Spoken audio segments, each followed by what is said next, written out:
10 प्रकार का भोजन बताया था।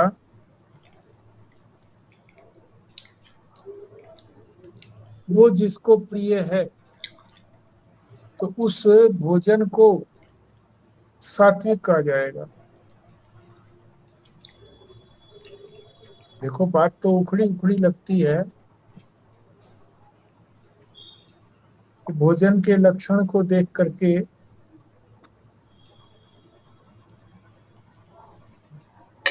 वो जो भोजन किसको प्रिय है उससे भोजन की सात्विकता, राजसता, तामसता का निर्णय होता है। और भगवान ने कहा है तो ये मान लेना चाहिए कि वो बुद्धि में ज्यादा ना बैठता हो तो भी भगवान ने उचित ही कहा है। आज जो है वो राजस भोजन की चर्चा करेंगे कि इस प्रकार का जो भोजन है, 7 बताए हैं उसके अंदर गुण।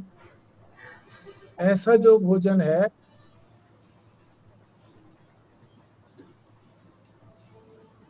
ऐसा जिसको प्रिय है, यानी उसकी प्रियता पर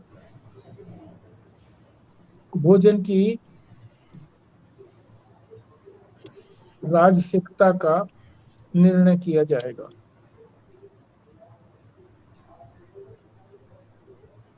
यहाँ जो है वो 7 प्रकार का बताया है। तो हम पहले इसको पाठ करते हैं। कटु, अम्ल, लवण, अति उष्ण, तीक्ष्ण, रुक्ष, विदाहीन, आहारा राजस, आहारा राजस्य इष्टा, दुख शोक आमय प्रदा। हाँ जी, संजीव शर्मा जी। जी।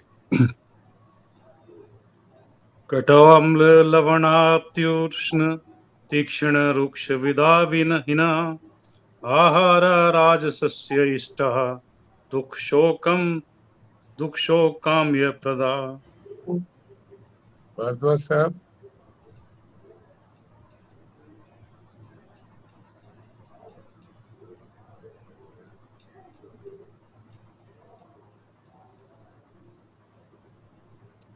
रेणु पराशर जी कर पाएंगी? जी। कट्वम्ल लवणात्युष्ण तीक्ष्ण रुक्ष विदाहिनः आहारा राजसस्येष्टा दुख शोक कामय प्रदा। भारद्वाज साहब। जी। कट्वल्ल लवण तीक्ष्ण तीक्ष्ण रुक्ष विदाहिन आहारा राजसस्य इष्टा दुख शोका में प्रदया। विमला जी।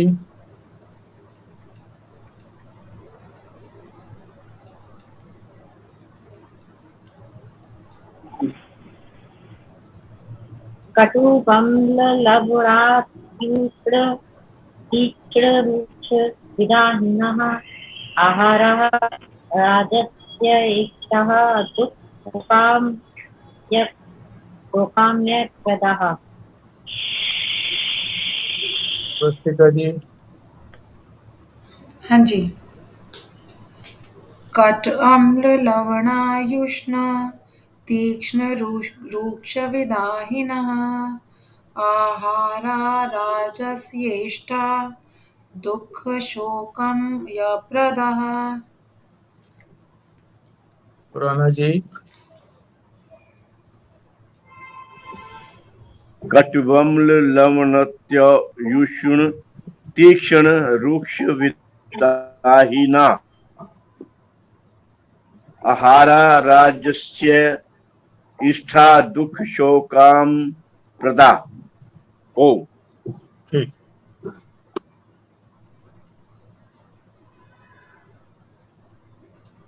कटु यानी कड़वे, अम्ल खट्टे, लवण नमकीन, अति उष्ण गरम, अति गरम, तीक्ष्ण तीखे, रुक्ष रूखे, विदाहीन है, विदाह कहते हैं जो जलाते हैं, जलन पैदा करते हैं, ऐसे पदार्थ। ये 7 पदार्थ बताए हैं। इन सब के साथ अति लगाना है। अति तो एक ही जगह लगा हुआ है, अति उष्ण, अधिक गर्म। और भगवान शंकराचार्य कहते हैं कि अति सबके साथ लगाइए, क्योंकि सारे ही जो भी कुछ इसमें बताए गए हैं, छठे तक, ये सारे ठीक मात्रा में पाचन में सहायक हैं, पर जब अति हो जाते हैं तो हानि करते हैं। फिर दूसरी पंक्ति में क्या कह रहे हैं? आहारा राजस्य इष्टा। इस प्रकार का आहार जिसको इष्ट है, पसंद है, उस आहार से क्या होता है? दुख शोक आमय प्रदा। प्रदा का अर्थ है प्रदान करने वाला। आमय का मतलब होता है रोग, दुख और शोक दो, और तीसरा आमय रोग। दुख देता है, शोक उत्पन्न करता है और रोग उत्पन्न करता है। तो इन सब का अंतर समझेंगे कि यहाँ जो दुख और शोक में क्या अंतर है, ये भी समझेंगे जब विस्तार से इसको समझेंगे। अभी तो केवल शब्दों के अर्थ हैं।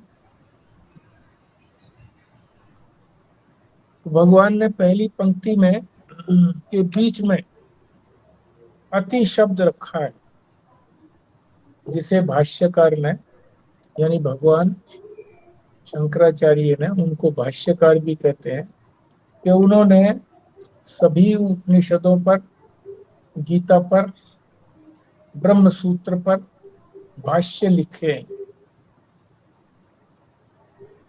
यानी उनको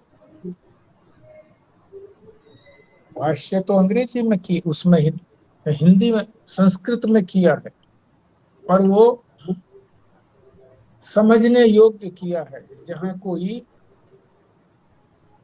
अटपटा लगता था उसको ठीक किया है, रीजनिंग भी दी है साथ में। उन्होंने कहा है कि ये अति शब्द सबके साथ जोड़ लेना चाहिए।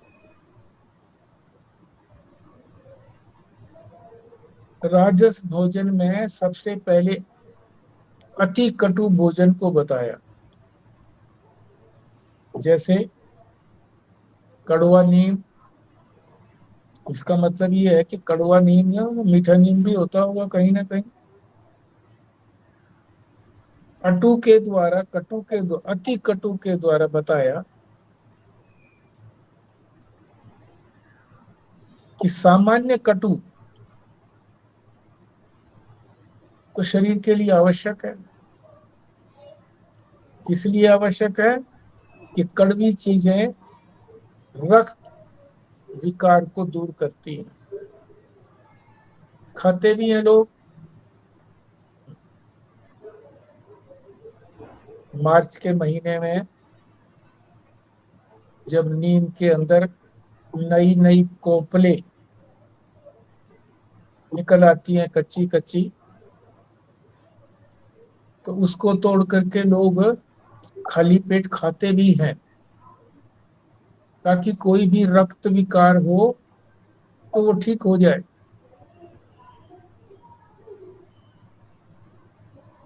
जितने भी ये स्वाद बताए हैं, इन सारे ही स्वादों में अति शब्द ही तात्पर्य है इस श्लोक के अंदर भगवान का। अति नहीं होना चाहिए। यही यही भगवान भाष्यकार की यानी भगवान शंकराचार्य की विशेषता है कि जब साधकों के मन में ये आता है कि सिर्फ गर्म के लिए ही क्यों अति लगाया, अति उष्ण सबके लिए क्यों नहीं लगाया, तो कह रहे हैं सबके लिए ही लगाओ।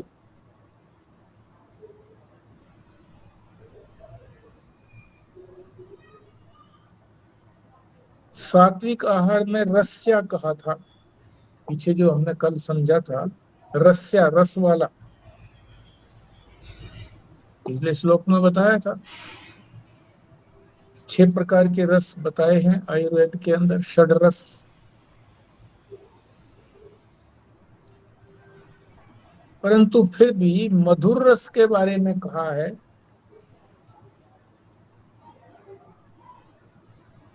कि अति मधुर होने पर भी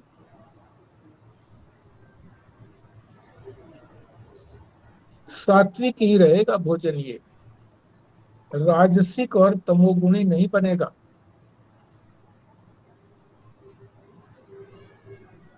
और इस बात को पुष्ट भी करता है महाराज जी। एक बार, कई बार जाते रहते थे राजस्थान में, तो किसी मंदिर का उद्घाटन था, बहुत लोग इकट्ठे हुए थे, साधक भी दूसरे भी, जिन्होंने आयोजन किया था वो भी, पंडित लोग भी। तो वहां क्या बनाया, चीनी का ही कोई पदार्थ बनाया, जो नाम बताया था महाराज जी ने, वही परोसा गया, कुछ नहीं उसके अंदर और मिलाया, खालिस चीनी, बूरा कहिए खांड कहिए, उसका ही कुछ पदार्थ बना करके पिघला करके उसका कुछ बनाया था, वो परोसा गया। सबने खाया पेट भर के खूब खूब। तो बाद में आयोजकों ने पंडितों से पूछा कि भी आपको ठीक ठाक से लगा। पंडितों से क्यों पूछा, क्योंकि पंडितों की तृप्ति जो है ना वो आवश्यक है, श्रेष्ठ है वो। तो उद्घाटन किया था तो वहां पूजा आदि हवन आदि सब कुछ किया गया था। पूज्य है वो, ब्राह्मण का जो मुख बताया है वो अग्नि मुख कहा है उसको, कि जो कुछ उसको खिला दिया, जैसे अग्नि जो है वो अपने देवता को पहुंचा देती है, जो भी यज्ञ के अंदर डाला जाता है आहुति, वो सब वहां देवता को पहुंचा देती है, अपने देवता। और ब्राह्मण को अग्निमुख कहा कि अग्नि ही है ये, इसमें इसको जो कुछ खिलाओगे तो वो उसी देवता को ही जाएगा, अग्नि देवता को ही जाएगा। तो उनसे ही पूछा कि आपको सब कुछ ठीक ठाक लगा भोजन के अंदर? वो कहने लगे हाँ सब कुछ ठीक था, पर एक कमी थी। क्या कमी थी जी? मीठा कम था। वाह, मीठे की ही वस्तु, उसको और क्या मीठा किया जाए। अति थी ना वो मीठे की, अति। अति वर्जित नहीं बताई मधुर के लिए।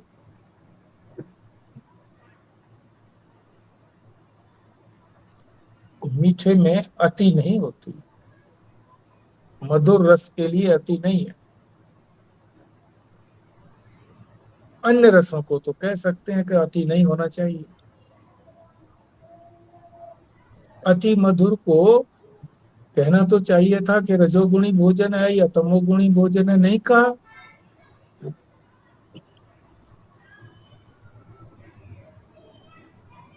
इसी तरह से औरों की जो बात है, जो सबके साथ कटु लगाने के लिए कहा है, एक साथ सभी के लिए समझ लें, अति नहीं होना चाहिए। इसका मतलब यह है कि सामान्य मात्रा में हो तो कोई हर्जा नहीं है। अब एक एक का बताएंगे।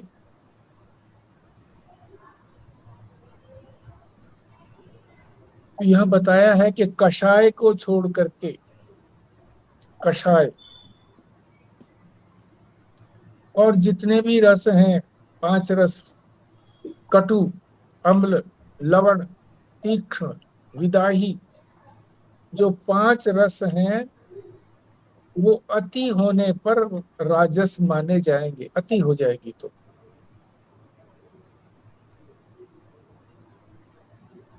मधुर रस तो फिर भी राजस नहीं होगा।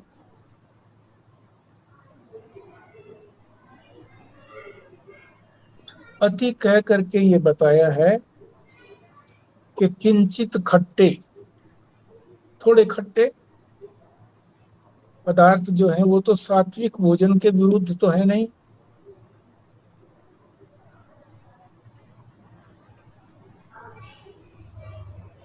अति होने से ही वो सात्विक न रह करके राजस हो जाते हैं। मधुर तो सात्विक है, वो रजोगुणी भी नहीं है, तमोगुणी भी नहीं है।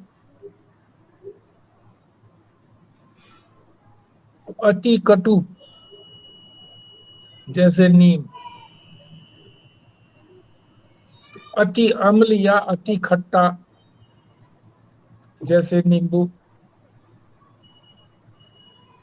इसी तरह से अधिक खट्टी दही जो आज ही जमाया, आज ही खा लिया, तो उसमें थोड़ा बहुत तो खटास होगा ही, तो उसमें अम्ल पैदा नहीं होगा।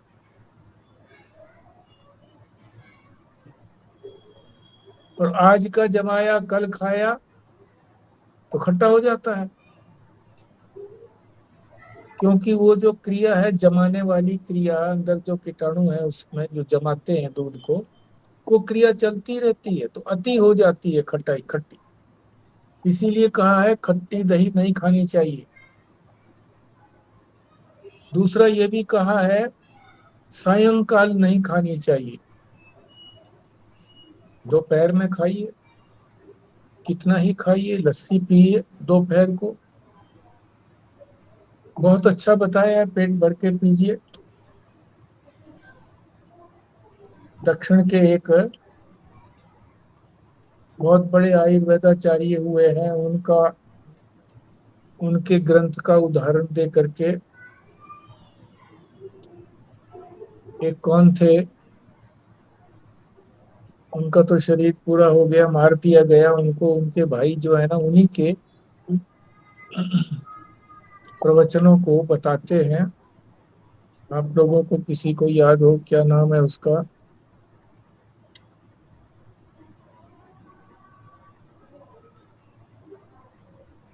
वो यही बताते थे कि दोपहर को कितनी लस्सी पियो, बहुत लाभकारी है।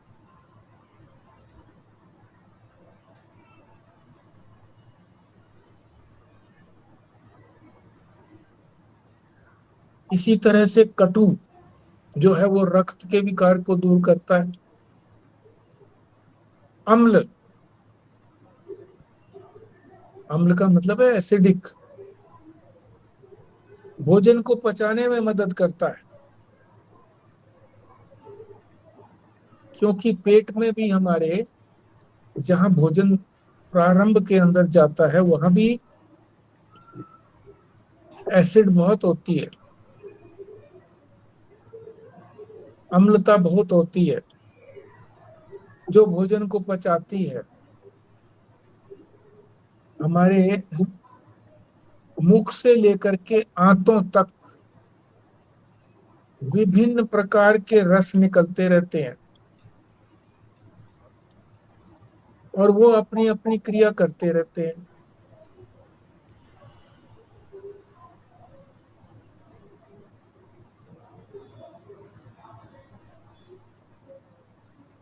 और इसी क्रिया से भोजन पचता है, एक स्थान पर नहीं पचता। सारे ही स्थानों पर जो भी उसमें रस निकलते हैं, ग्रंथियां होती हैं, वो ग्रंथियां जो है वो अपना अपना काम करती हैं, भोजन पचाते हुए चलती हैं। जिस जिस चीज को वो पचा सकती है वो पचाती हैं, फिर आगे चली जाती हैं। आगे फिर उनके लिए जो योग्य है वो पचाते हैं।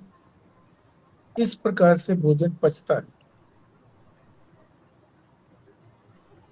अम्ल की जहां तक बात है, एसिड की, भोजन में एसिडिटी चाहिए, क्योंकि अगर एसिडिटी कम होती है और हमारे अंदर भी एसिडिटी कम होती है, जो एसिड सिक्रीट करते हैं हमारी ग्रंथियां, अब भोजन पचता नहीं है, पाचन शक्ति कमजोर हो जाती है, भोजन को नहीं पचा पाती है। तो थोड़ा अम्ल तो शरीर के लिए चाहिए ही चाहिए, क्योंकि उससे ही तो भोजन का परिपाक होगा, अच्छी तरह से हजम होगा। अति अम्ल नहीं होना चाहिए, क्योंकि हमारा अनुभव भी है कि अगर अति अम्ल होता है तो खाया तो खाते ही डकार शुरू हो जाते हैं। लोग कहते हैं भी ये हमको पचता नहीं है जी, भोजन खाते ही डकार पर डकार शुरू हो जाते हैं, और वो भी डकारें खट्टी। डकार 1 2 3 आना तो ठीक है कि भी हाँ पेट भर गया, और डकार पर डकार आए जाए और खट्टी आए, कलेजे में जलन पैदा करती हुई आए, तो इसका मतलब ये है कि एसिड हमारे अंदर पहले से ही है, और ये पदार्थ भी हमने ऐसा ही खा लिया। तो जितने भी तले हुए पदार्थ हैं वो सब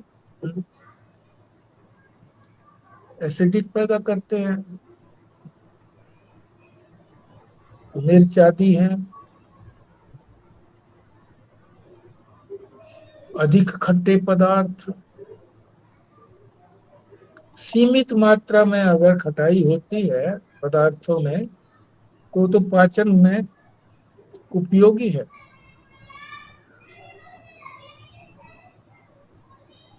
ज्यादा होने पर ये पाचक तंत्र में रुकावट डालते हैं।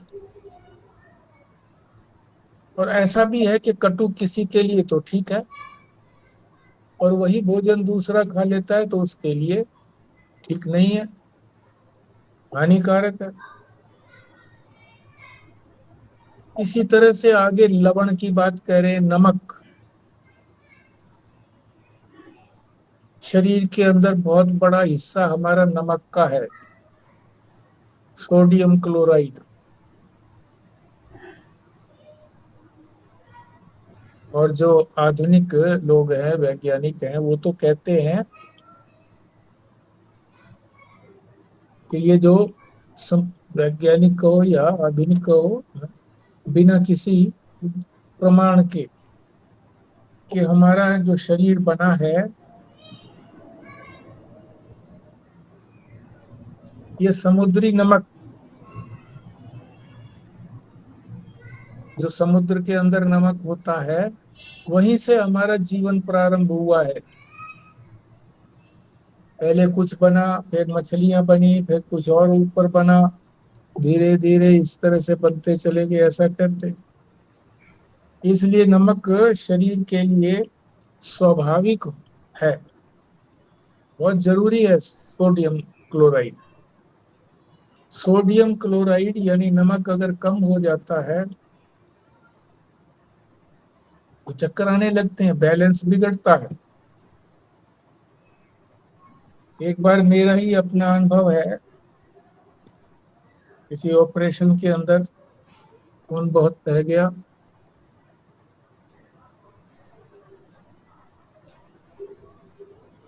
तो बह ही गया, वो तो सबको दिख ही रहा था, डॉक्टरों को भी दिख रहा था,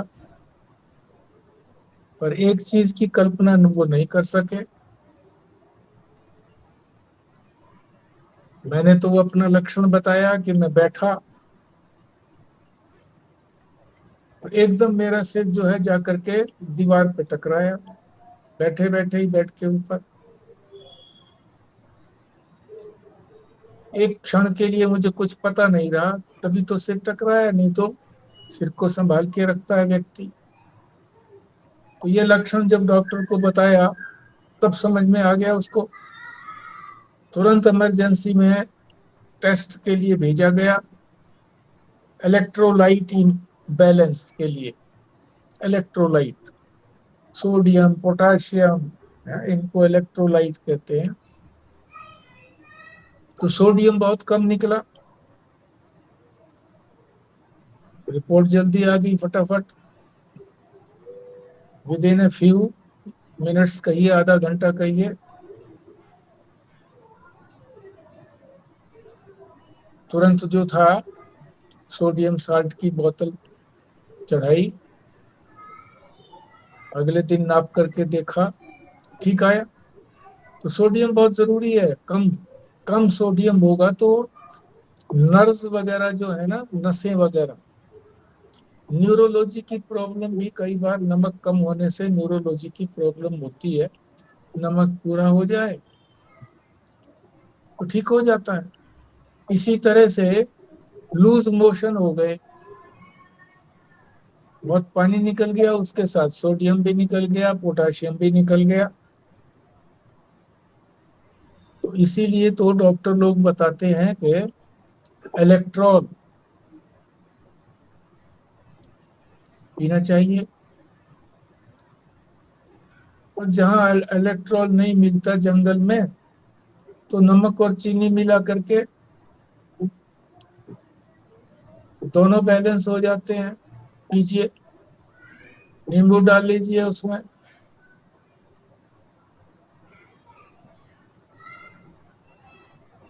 तो यही कहते हैं कि डायरिया कितना ही हो जाए, अगर उसको इलेक्ट्रोलाइट को पूरा करते रहोगे,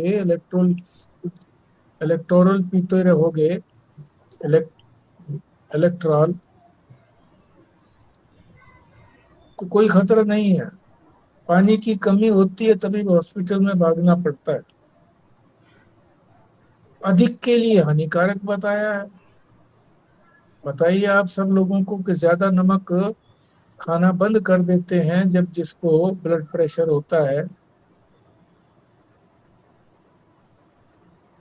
तो कहते हैं नमक ना खाओ जी, यहाँ तक कह देते हैं मत खाओ जी, क्योंकि ब्लड प्रेशर होना खतरनाक है।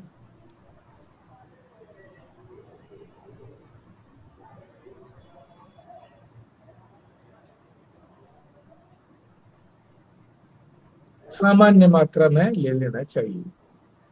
तो कटु की बात भी हो गई, अम्ल की भी हो गई। अम्ल का मतलब खट्टा, जो एसिड पैदा करता है।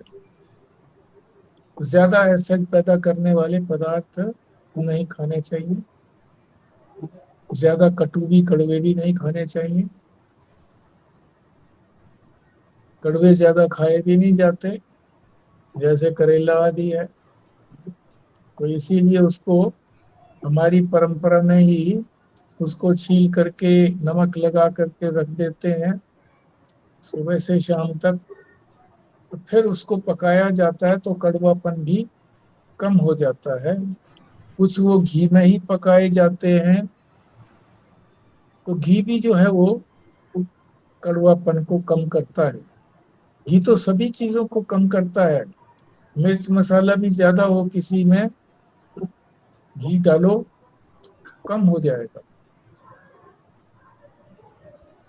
खा पाएंगे।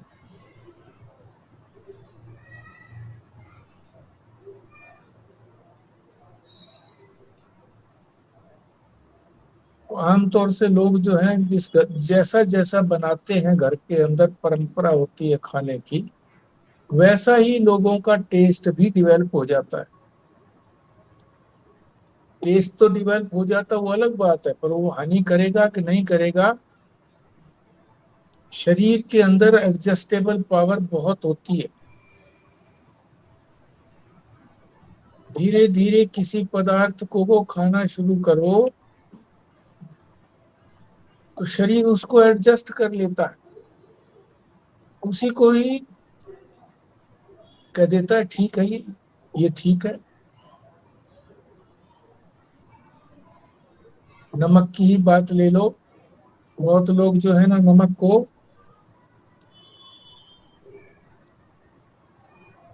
दाल में सब्जी में नमक ठीक है, पर स्वाद सा नहीं आ रहा किसी और कारण से, थोड़ा नमक डालते हैं तो कहते हैं हाँ ठीक हो गया जी।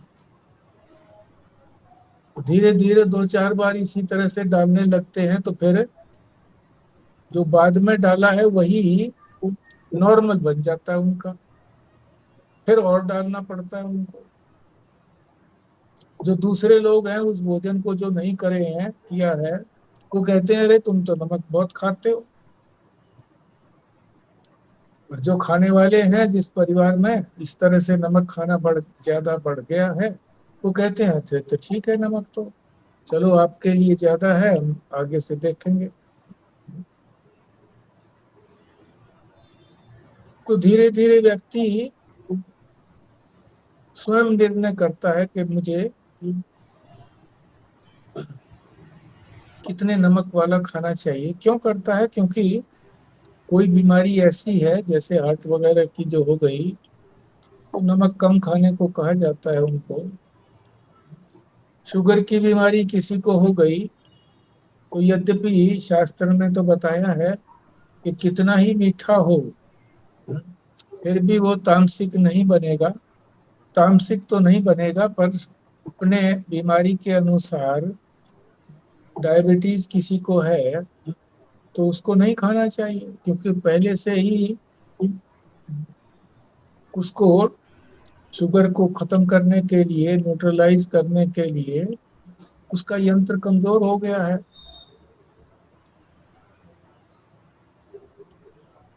ज्यादा नमक खाने से किडनी पर भी असर पड़ता है। सोडियम क्लोराइड ज्यादा भी नहीं होना चाहिए, कम भी नहीं होना चाहिए।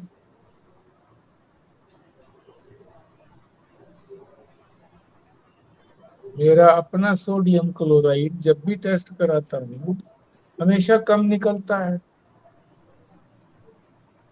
और कितना ही नमक खा लें रहेगा उतना का उतना, बढ़ेगा नहीं। तो शरीर एडजस्ट कर लेता, क्या करे। शरीर जो है कि परमात्मा ने ऐसा बनाया है कि हर परिस्थिति में अपने आप को एडजस्ट कर लेता है, पर धीरे धीरे अभ्यास करके। सर्दी गर्मी भी इसी तरह से सहन कर सकता है, धीरे धीरे करते ही है महात्मा लोग। सर्दी के अंदर भी बहुत अधिक वस्त्र नहीं पहनते। हम लोग तो वस्त्र पहन करके भी ठिठुरते रहते हैं, बोलते रहते हैं बड़ी सर्दी है, बड़ी सर्दी है। माउंट आबू में देखते थे सर्दी के अंदर नीचे बनियान, फिर स्वेटर, फिर शर्ट, फिर उसके ऊपर आधी बाहों का, फिर उसके ऊपर पूरी बाहों का स्वेटर, फिर उसके ऊपर जैकेट, फिर उसके ऊपर कोट, और ऊपर से चादर या कंबल। तो कई माताएं आती थी इसी तरह से लैस होकर के, जैसे मिलिट्री वाले जवान लैस होते हैं, और फिर भी आगे कहती थी, स्वामी जी बड़ी सर्दी है। स्वामी जी कहते थे, हाँ सर्दी है। इतने बोलते थे हम प्रकाश जी। पर हम उनको देखते थे नंगे पैर, जराब पहने हुए कभी नहीं देखा, लंबी बाहों का स्वेटर कभी पहने हुए नहीं देखा। बस यही जो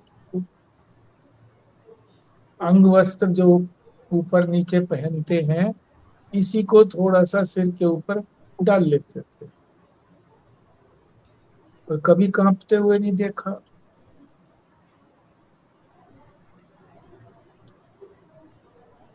तो कहा भी उनको, यही कहा उन्होंने, सब सहन हो जाता है, आप भी सहन कर सकते हैं, ऐसे बोला। तो ठीक बात है उनकी। फिर आगे यहाँ बता रहे हैं अति उष्ण। अति उष्ण भी नहीं खाना चाहिए।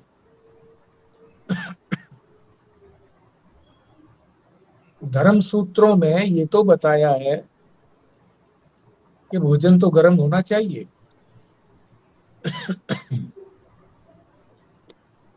क्योंकि ठंडा भोजन जो है वो शरीर के लिए लाभदायक नहीं है। शरीर का जो तापमान है, उस तापमान वाला भोजन हमारे लिए उपयुक्त है।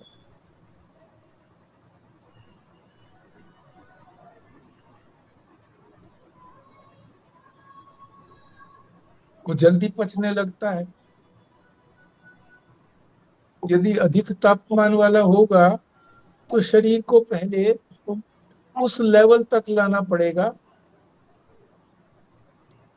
शरीर के तापमान तक, तब जाकर के भोजन पचने की प्रक्रिया शुरू होगी।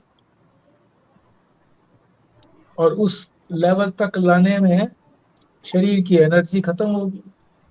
जो एनर्जी भोजन हम करते हैं, सारी एनर्जी इकट्ठी होकर के पेट में आ जाती है, क्योंकि उसको वहां काम मिल गया, वो मोर्चा मिल गया पुलिस को कि इस मोर्चे पर दुश्मन आ गया है, या मित्र जो है वो कम होने लगे हैं यहाँ पर, तो और फौज आ जानी चाहिए सहायता के लिए। एनर्जी और आ जाती है। तो भोजन करने के बाद इसीलिए आलस भी आ जाता है।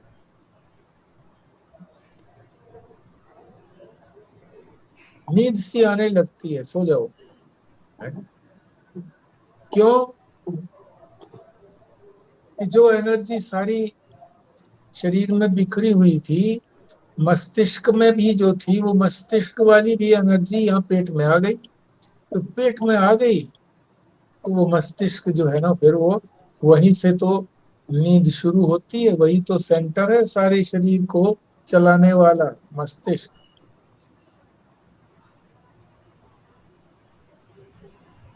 इसी तरह से पेय पदार्थ की भी ले लीजिए, भोजन की नहीं, पेय पदार्थ की। बहुत ठंडा, उसको भी फिर अंदर जो हमारे अग्नि जल रही है, उसी से तो तापमान हमारे शरीर का वही 98.4 फ़ारेनहीट रहता है हमेशा।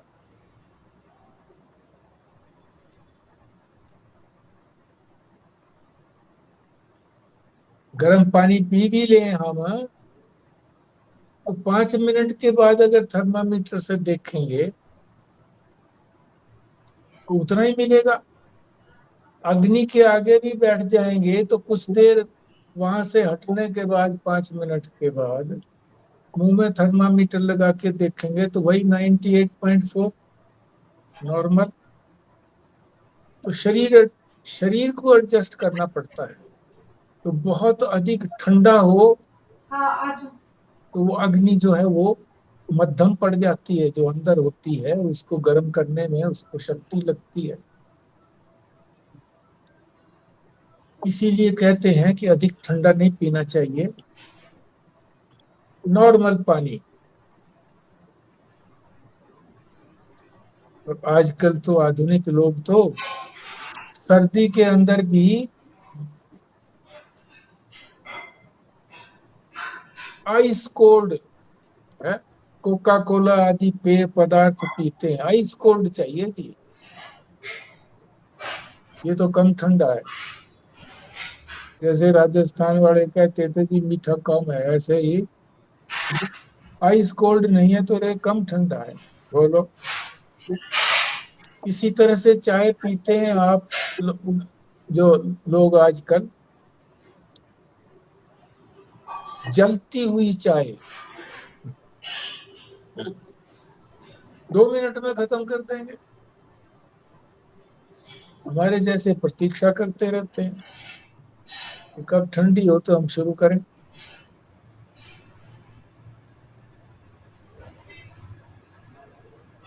तो भोजन जो है, भोजन हो या पेय पदार्थ हो या खाद्य पदार्थ हो, दोनों जो है ना वो अधिक उष्ण नहीं होने चाहिए।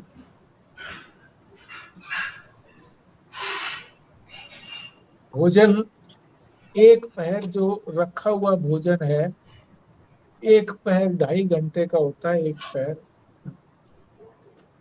तो भोजन रखा हुआ 2.5 घंटे का रखा हुआ है तो वो इतना उपयोगी नहीं है जितना हमने 2.5 घंटे के अंदर अंदर खा लिया। और ठंडा होने के बाद फिर लोग कहते हैं जी इसको गर्म कर लो, आजकल जो एक यंत्र भी आया हुआ है उसके अंदर रख के गर्म कर लो जी इसको। नहीं करना चाहिए गर्म। रोटी को तो विशेष तौर से कहते हैं जी गर्म कर लो इसको।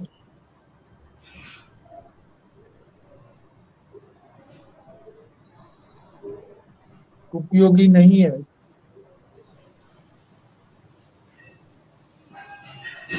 जो भोजन जो है, पेय पदार्थ या खाद्य पदार्थ हमारे शरीर के तापमान के अनुसार होंगे तो जाते ही पचने लग जाते हैं। एक तो मुंह में ही जो सलाइवा निकलता है हमारा, वही पच जाता है कुछ कुछ भोजन। और वो कब पचेगा? जब ज्यादा उसको चबाएंगे, जब ज्यादा सलाइवा निकलेगा उसमें मिलेगा तो वहीं का वहीं पच जाएगा। गरम गरम खाएंगे या मिर्च वाला खाएंगे तो जल्दी जल्दी मुंह से नीचे उतारेंगे, गले से नीचे उतरे। इसीलिए कहा है कि 32 बार चबाओ कौर को, एक कौर 32 बार, क्योंकि 32 दांत होते हैं। कम भी होते हैं, किसी के 28 हैं, किसी के 30 हैं, ऐसे भी हैं।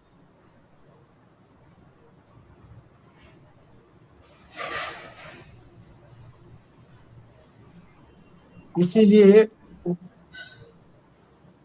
दूध पीने के लिए भी कहा है कि थोड़ी थोड़ी हल्की हल्की सिप्स ले, सिप्स, हल्की हल्की सिप, साथ की साथ हजम हो जाए। तो इस बात का जब पता लगा तो चम्मच से दूध पीने लगा कि थोड़ा थोड़ा पिए तो साथ की साथ हजम हो जाए। और डकार भी जल्दी आने लगती है फिर उससे, क्योंकि हवा भी उसके साथ जाती है तो हवा निकलेगी फिर।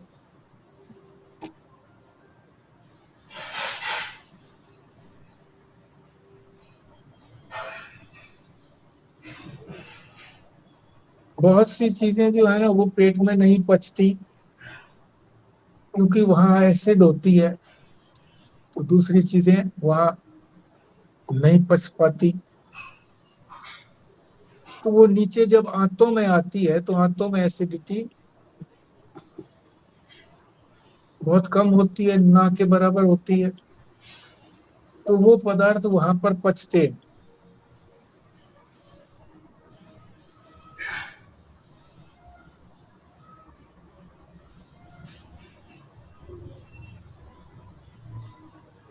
दक्षिण में तो कहते हैं कि एक प्रांत है ऐसा, वहां ऐसी प्रथा है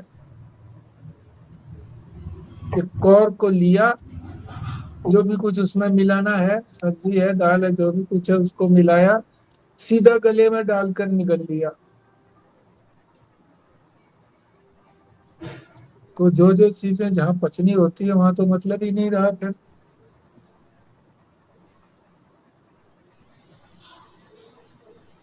राजस्थान जैसे प्रदेश के अंदर पहले बहुत खाने वाले होते थे, लोग बहुत खाते थे।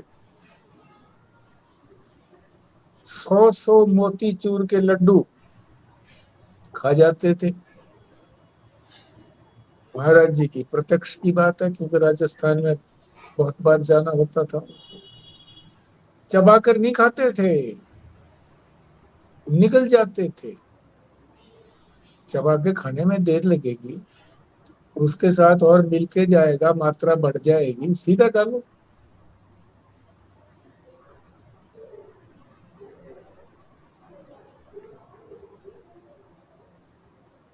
तो इसीलिए बताया कि भोजन ठंडा भी न हो, अति गर्म भी न हो। इसी तरह से पेय पदार्थ की भी बात है। फिर आता है तीक्ष्ण, यानी मिर्च। मारवाड़ में तो इसको चिरका बोलते हैं, चिरका स्वाद। इसी से बिगड़ गया, जिसको हिंदी में शब्द कहते हैं अपभ्रंश। शब्द हो गया तीखा, तिरका से तीखा। तो मिर्चें भी उपयोगी तो हैं, अधिक नहीं होनी चाहिए। हमारे जो है ना धर्म के अंदर, भारतवर्ष में जितनी भी पहले जो प्रथाएं थी, वो सभी जो थी धर्म के अनुसार थी। और धर्म के अनुसार होने पर वो सारी, उनकी वैज्ञानिकता भी सिद्ध हो गई है। तो विज्ञान भी उनको मानने लगा है कि वो ठीक है प्रथाएं।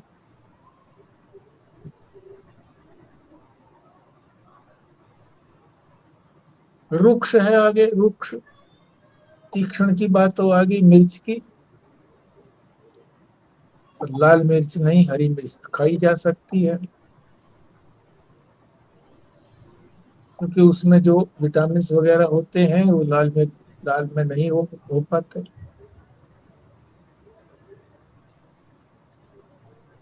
आता है रुक्ष, मिर्च के बाद आता है रुक्ष। मिर्च किसके लिए कहा था? तीक्ष्ण के लिए। रुक्ष, रूखे। कई साग ऐसे हैं जिनको भून करके बनाया जाता है, सुखा देते हैं, पर घी में भूना जाता है, इसलिए उसमें कुछ कमी आ जाती है। तो महाराज जी कह रहे हैं कि ऐसा बर्तन भी आता है, मुझे तो मालूम नहीं, कि उसमें बिना भुने भी आराम से पक जाता है।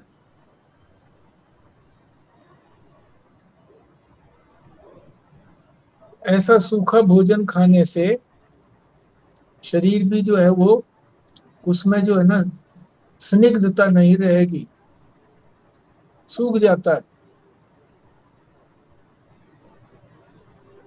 इस स्निग्धता को कायम रखने के लिए भारतवर्ष में और योगी में मालिश की बहुत अधिक चर्चा की गई है कि शरीर की मालिश होनी चाहिए।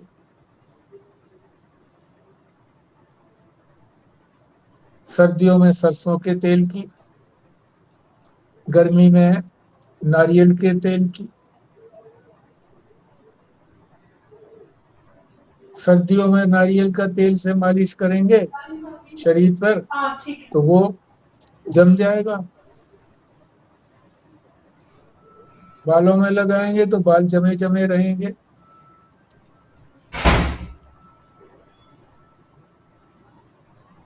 गर्मी में लगाएं। सर्दी में सरसों का तेल बहुत बढ़िया है। स्किन स्पेशलिस्ट से बात हुई थी, वो क्रीम आदि बताते हैं। जिसका शरीर सूखा हुआ हो तो उसकी चमड़ी अलग तरह की हो जाती है, हाथों की, पैरों की। तो उनसे पूछा, तो मैंने कहा तेल के बारे में आपकी क्या राय है? बोले बहुत बढ़िया।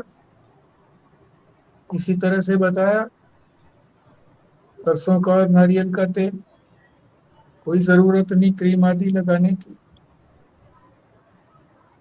सस्ता भी, मालिश भी कर सकते हैं। क्रीम की मालिश तो करते नहीं है, तो लगाई दी जाती है।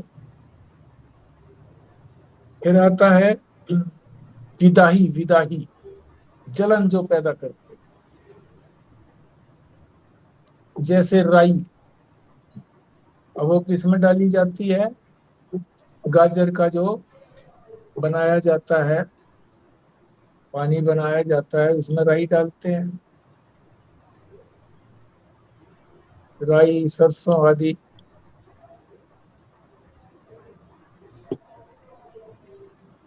तो वो पानी अगर खूब पी लो तो सहन नहीं होता कईयों को। पाचन जिसका मध्यम होता है तो वो पीते हैं तो लाभ भी करता, पीते हैं इसीलिए। कुछ लोग बना करके पीते हैं गाजर का।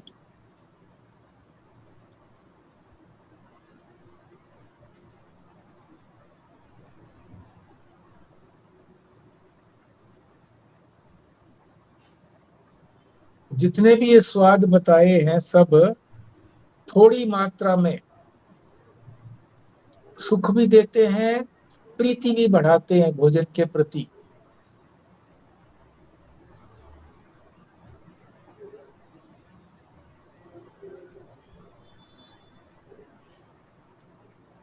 इसलिए सात्विक भी कहलाते हैं।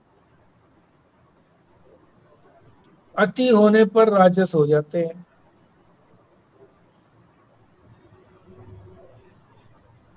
स्वरूप से ये रजोगुणी नहीं है। इसीलिए तो कहा कि अति नहीं हो तो ये सब उपयोगी है। स्वरूप तो इनका रजोगुण स्वरूप नहीं है। जो भी ये 6-7 बताए हैं, रजोगुणी स्वरूप नहीं है इनका। स्वरूप से तो ये सत्वगुणी है, पर अति होने से रजोगुणी हो गए। इसीलिए सबके साथ अति लगा दिया।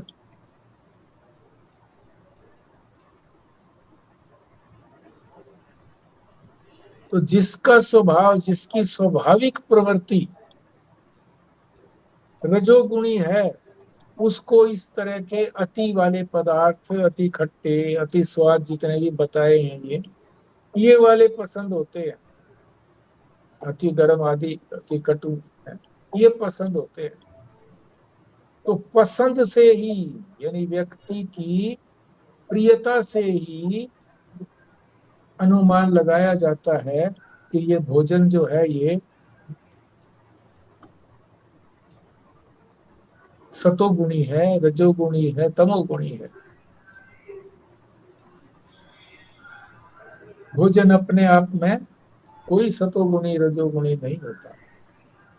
इसको भी बता दिया, रजोगुणी जो ये पदार्थ जो है इनका अपना स्वरूप जो है ये रजोगुणी स्वरूप नहीं है। तो यहाँ बात स्पष्ट हो गई कि इनका स्वरूप रजोगुणी नहीं है जो आज बताए गए हैं। और अति होने से, अगर किसी को अति पसंद है, अरे भाई मिर्च और डालो, अरे भाई नमक और डालो, इस तरह की अगर कोई बात करता है तो समझो को वो अति है। अति हो जाती है तो फिर वो भोजन रजोगुणी बन जाता है। तो बात स्पष्ट हो गई कि व्यक्ति की पसंद से भोजन जो है वो सत्वगुणी, रजोगुणी आदि होता है। ऐसे आहारों का प्रभाव क्या है? ये अंतिम बात है। दुख, शोक और आमाय। खाते समय भी तकलीफ होती है, दुख होता है। अति तीक्ष्ण होते हो, मिर्च आदि ज्यादा हो, तो मुंह भी जलता है, सीसी करते हैं, नाक में से भी पानी आने लगता है।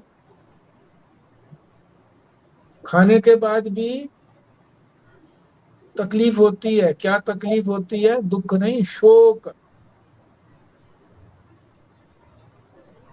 शोक उसको कहते हैं। दुख तो वर्तमान में होता है, शोक जो है फिर वो बात बीत गई, भूत में चली गई, उसके बाद जो दुख होता है उसको शोक कहते हैं। मन में आ गया, फिर बाद में खा तो ली, अरे ना खाया होता तो अच्छा था। कभी कभी शोक में जल्दी, कभी कभी जल्दी जल्दी में, खुशी में जल्दी जल्दी खा तो लिया, निश्चय तो था कि नहीं खाना चाहिए, पर खा लिया, सामने आ गया, और बाद में सोचते हैं कि अब की बार नहीं खाएंगे आगे से।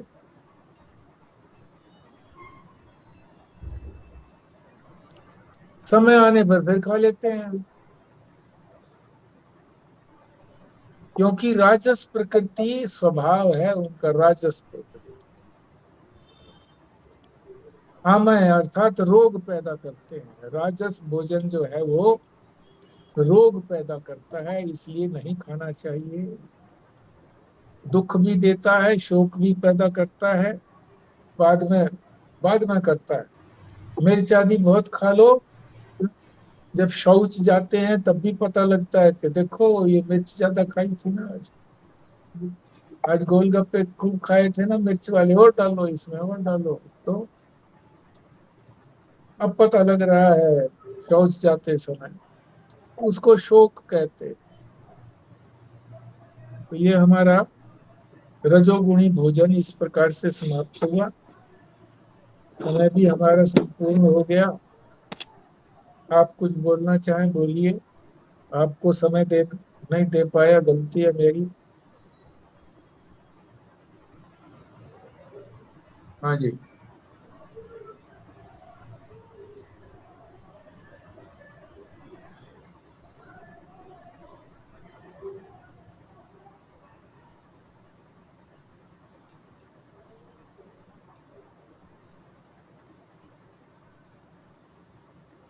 ये जितने भी भोजन आज बताए हैं कि अति वगैरह जो है, ये सामान्य रूप से सबके लिए उपयोगी हैं, पर विशेष विशेष अपना अपना, लोगों का अपना स्वभाव होता है, अभ्यास होता है, शरीर की एडजस्टमेंट होती है, उसके हिसाब से सामान्य मात्रा में भी कई बार उनके लिए उपयोगी नहीं होता, तो इसलिए उनको कम खाएं या ना खाएं। कई लोग अपने आप ही कहते हैं कि ये मुझे सूट नहीं करता। एक ही बार प्रयोग करने से ये ना समझ लें कि ये मुझे सूट नहीं करता। कई बार प्रयोग कर करके देखें, तब सिद्ध करें कि हाँ ये मुझे सूट नहीं करता, ये मुझे एलर्जी करता है, ये करता है। ठीक है।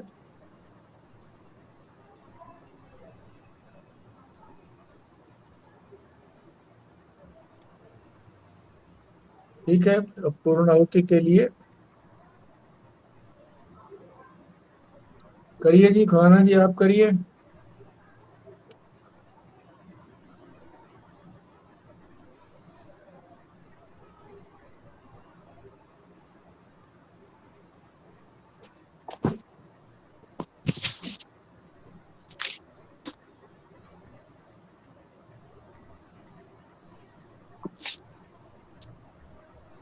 ओम पूर्णमयी, ओम पूर्णमद।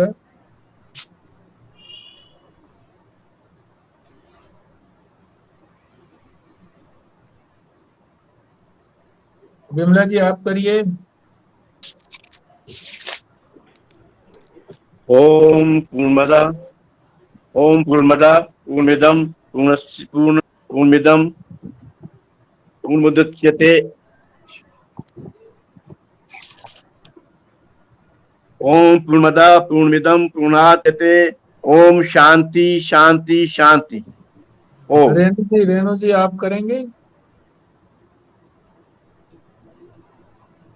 ॐ पूर्णमदः पूर्णमिदं पूर्णात् पूर्णमुदच्यते पूर्णस्य पूर्णमादाय पूर्णमेवावशिष्यते। ॐ शान्तिः शान्तिः शान्तिः। ये बिल्कुल ठीक है, उच्चारण भी ठीक है, सब ठीक है। नारायण नारायण। नारायण।